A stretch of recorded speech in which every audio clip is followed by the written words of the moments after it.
আমরা হ্যামস্টার কম্ব্যাটের অ্যাচিভমেন্টে চলে গেলে দেখতে পাবো প্রত্যেকটিরই একটা না একটা ধাপ পূর্ণ হয়েছে, বাট এই অপশনটির একটা ধাপও পূর্ণ হয়নি।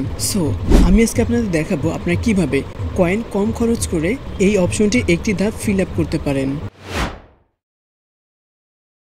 হ্যামস্টার পেমেন্টের ক্ষেত্রে অ্যাচিভমেন্ট কিন্তু খুবই গুরুত্বপূর্ণ। আপনারা হয়তো সবাই জানেন যে হ্যামস্টার পেমেন্টের আর মাত্র কিছুদিন বাকি আছে। সো আপনারা এর মধ্যে খুব তাড়াতাড়ি কিন্তু অ্যাচিভমেন্টের যে ধাপগুলো আছে সেগুলো ফিল আপ করতে পারেন। আমরা এখন এই ধাপটি ফিল আপ করবো। এর জন্য আমরা চলে যাব মাইন অপশনটিতে। এখানে কিন্তু অনেকগুলো কার্ড পেয়ে যাবেন। এই কার্ডগুলোকে ফিল আপ করতে অর্থাৎ আপগ্রেড করতে আপনার অনেকগুলো কয়েন লাগবে। সো সবচেয়ে কম খরচ লাগে এই কার্ডটিতে। আপনারা দেখতে পাচ্ছেন এখানে কিন্তু আরও একটা কার্ডকে আমি 25 লেভেলে নেওয়ার জন্য চেষ্টা করেছি, বাট অনেক কয়েন লাগে, সো ওটা পারি নাই। আমরা এখন KYC এই কার্ডটিকে আপগ্রেড করব। দেখুন কত কম কয়েন খরচে আমরা এটাকে আপগ্রেড করি।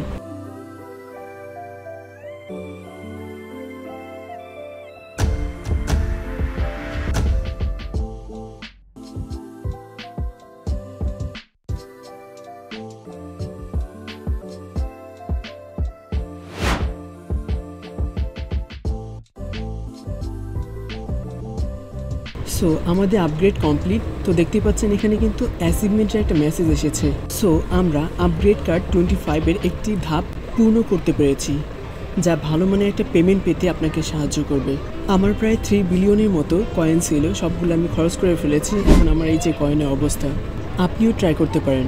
অন্তত এই অপশনটি একটি ধাপ আপনারা পার করতে পারবেন, যা আপনাকে পেমেন্ট পেতে খুবই সহায়ক ভূমিকা পালন করবে। যারা এখন এই ভিডিওটিতে লাইক করেননি তারা এখনই লাইক করে দিন, এবং চ্যানেলটি যদি সাবস্ক্রাইব করে না থাকেন তাহলে এখনই সাবস্ক্রাইব করে দিন। তো আজকের ভিডিও পর্যন্তই, বাই।